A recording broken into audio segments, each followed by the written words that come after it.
Você sempre quis ler a Bíblia inteira, não é verdade? Mas agora é possível através de um plano, através de um método. Vem com a gente que nós vamos te ajudar.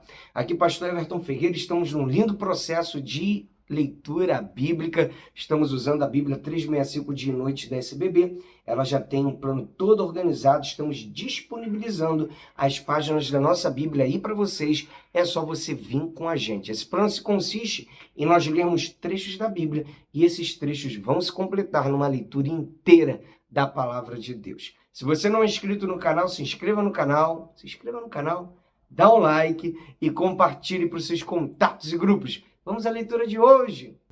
Dia 251, nós vamos ler 2 Crônicas 19, Eclesiastes, capítulo 3, a partir do verso 16, Gálatas, capítulo 3. 2 Crônicas 19. O profeta Jeú repreende Josafá. Josafá, rei de Judá, voltou em paz para a sua casa em Jerusalém. O vidente Jeú, filho de Anani, saiu ao encontro do rei Josafá e lhe disse: será que você devia ajudar o perverso e amar aqueles que odeiam o Senhor Deus? Por isso a ira do Senhor caiu sobre você. No entanto, boas coisas foram encontradas em você, porque tirou os postes da deusa Azerá da terra e pôs no coração o propósito de buscar a Deus. Nomeação de juízes. Josafá morou em Jerusalém. Ele tornou a passar pelo povo desde Berseba até a região montanhosa de Efraim e fez com que o povo voltasse ao Senhor, o Deus de seus pais. Nomeou juízes no país e em todas as cidades fortificadas de Judá, de cidade em cidade. Disse aos juízes: vejam bem o que vão fazer, porque vocês não estão julgando em nome de homens, e sim em nome do Senhor. E ao julgarem, ele estará com você. E agora que o temor do Senhor esteja com vocês. Tenham cuidado com o que vão fazer, porque o Senhor nosso Deus não admite injustiça nem parcialidade, e também não aceita suborno. Além disso, em Jerusalém, Josafá nomeou alguns dos levitas, 2 sacerdotes e 2 chefes das famílias de Israel, para julgarem em nome do Senhor e decidirem as questões de litígio. Por isso, moravam em Jerusalém. Deu-lhes a seguinte ordem: façam tudo isto no temor do Senhor, com fidelidade e coração íntegro. Sempre que os seus irmãos que moram nas cidades trouxerem uma questão relacionada com homicídio ou referente à lei e mandamento, estatutos e juízos, vocês devem admoestá-los, para que não se façam culpados diante do Senhor e para que não venha grande ira sobre vocês e sobre os seus irmãos. Façam assim e vocês não serão culpados. Eis que Amarias, o sumo sacerdote, presidirá nas coisas que dizem respeito ao Senhor, e Zebadias, filho de Ismael, chefe da casa de Judá, nas que dizem respeito ao rei. Também os levitas serão oficiais à disposição de vocês. Sejam fortes no cumprimento disso e que o Senhor esteja com os bons. Vamos ler agora o livro de Eclesiastes, capítulo 3, a partir do verso 16. O fim de seres humanos e animais. Vi, ainda debaixo do sol, que no lugar do juízo reinava a maldade, e no lugar da justiça havia mais maldade. Então eu disse a mim mesmo: Deus julgará o justo e o ímpio, porque há um tempo para todo propósito e para toda obra. E disse mais: isto é por causa dos filhos dos homens, para que Deus os prove, e eles vejam que são em si mesmos como os animais.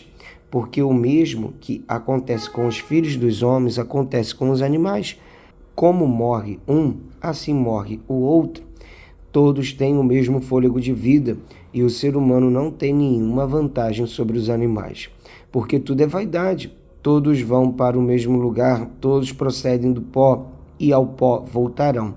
Quem sabe se o fôlego de vida dos filhos dos homens se dirige para cima e o dos animais para baixo, para a terra? Assim percebi que não há nada melhor para o ser humano do que desfrutar do seu trabalho, porque essa é a sua recompensa, pois quem o fará voltar para ver o que será depois dele? As tribulações da vida. Vi ainda todas as opressões praticadas debaixo do sol, vi as lágrimas dos que foram oprimidos sem que ninguém os consolasse, vi a violência na mão dos opressores sem que ninguém consolasse os oprimidos. Por isso considero mais felizes os que já morreram, mais do que os que ainda vivem. Porém, mais feliz do que uns e outros é aquele que ainda não nasceu e não viu as más obras que se fazem debaixo do sol. Então vi que toda fadiga e toda habilidade no trabalho provém da inveja do ser humano contra o seu próximo. Também isto é vaidade e correr atrás do vento. O tolo cruza os braços e destrói a si mesmo. Melhor é um punhado de descanso do que ambas as mãos cheias de trabalho e correr atrás do vento. Então considerei outra vaidade debaixo do sol. Um homem sem ninguém, que não tem filhos nem irmãos, mas que não cessa de trabalhar, e cujos olhos não se fartam de riquezas. E ele não pergunta, para quem estou trabalhando, se não aproveito as coisas boas da vida? Também isto é vaidade e enfadonho trabalho. Melhor é serem dois do que um, porque maior é o pagamento pelo seu trabalho. Porque se caírem, um levanta o companheiro, mas ai do que estiver só, pois caindo não haverá quem o levante. Também se dois dormirem juntos, eles se aquecerão. Mas se for um sozinho, como se aquecerá? Se alguém quiser dominar um deles, os dois poderão resistir. O cordão de 3 dobras não se rompe com facilidade. Melhor é o jovem pobre e sábio do que o rei velho e tolo, que já não se deixa admoestar, porque ele saiu da prisão para reinar, embora tenha nascido pobre em seu reino. Vi todos os viventes que andam debaixo do sol com o jovem sucessor, que ficará em lugar do rei. Era sem conta todo o povo que ele dominava, mas os que virão depois não estarão contentes com ele. Na verdade, também isto é vaidade e correr atrás do vento. Vamos ler agora o livro de Gálatas, capítulo 3. Paulo apela para a experiência dos Gálatas. Ó Gálatas insensatos, quem foi que os enfeitiçou? Não foi diante dos olhos de vocês que Jesus Cristo foi exposto como crucificado? Quero apenas saber isto. Vocês receberam o Espírito pelas obras da lei ou pela pregação da fé?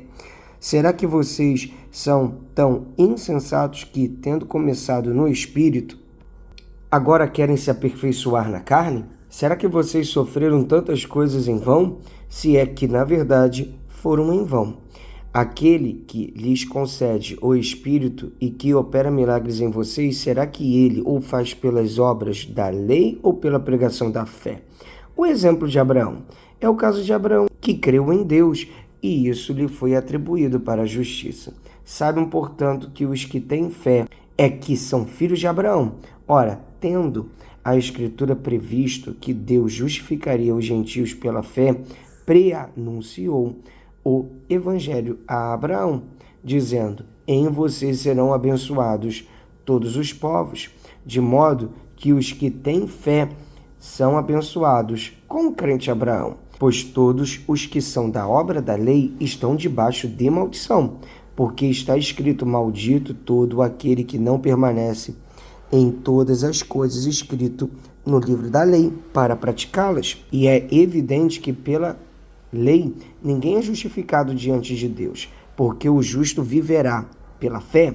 Ora, a lei não procede de fé, mas aquele que observa os seus preceitos, por eles viverá. Cristo nos resgatou da maldição da lei, fazendo-se ele próprio maldição em nosso lugar, porque está escrito: maldito todo aquele que for pendurado em madeiro, para que a bênção de Abraão chegasse aos gentios em Cristo Jesus, a fim de que recebêssemos pela fé o Espírito prometido. A lei não pode invalidar a promessa. Irmãos, falo em termos humanos, ainda que uma aliança seja meramente humana, uma vez ratificada, ninguém a revoga ou lhe acrescenta coisa alguma. Ora, as promessas foram feitas a Abraão e ao seu descendente. Não diz e aos descendentes, como falando de muitos, porém como falando de um só, e ao seu descendente, que é Cristo. E digo isto, uma aliança já anteriormente confirmada por Deus não pode ser revogada pela lei, que veio 430 anos depois, a ponto de anular a promessa. Porque se a herança provém de lei, já não decorre de promessa, mas foi pela promessa que Deus a concedeu gratuitamente a Abraão. Logo, para que é a lei? Ela foi acrescentada por causa das transgressões, até que viesse o descendente a quem se fez a promessa e foi promulgada por meio de anjos pela mão de um mediador. Ora, o mediador não é de um só, mas Deus é um só. Graças a Deus, mais um dia de leitura bíblica concluída. Até aqui nos ajudou o Senhor. Espero que amanhã. Um abraço. Pra cima!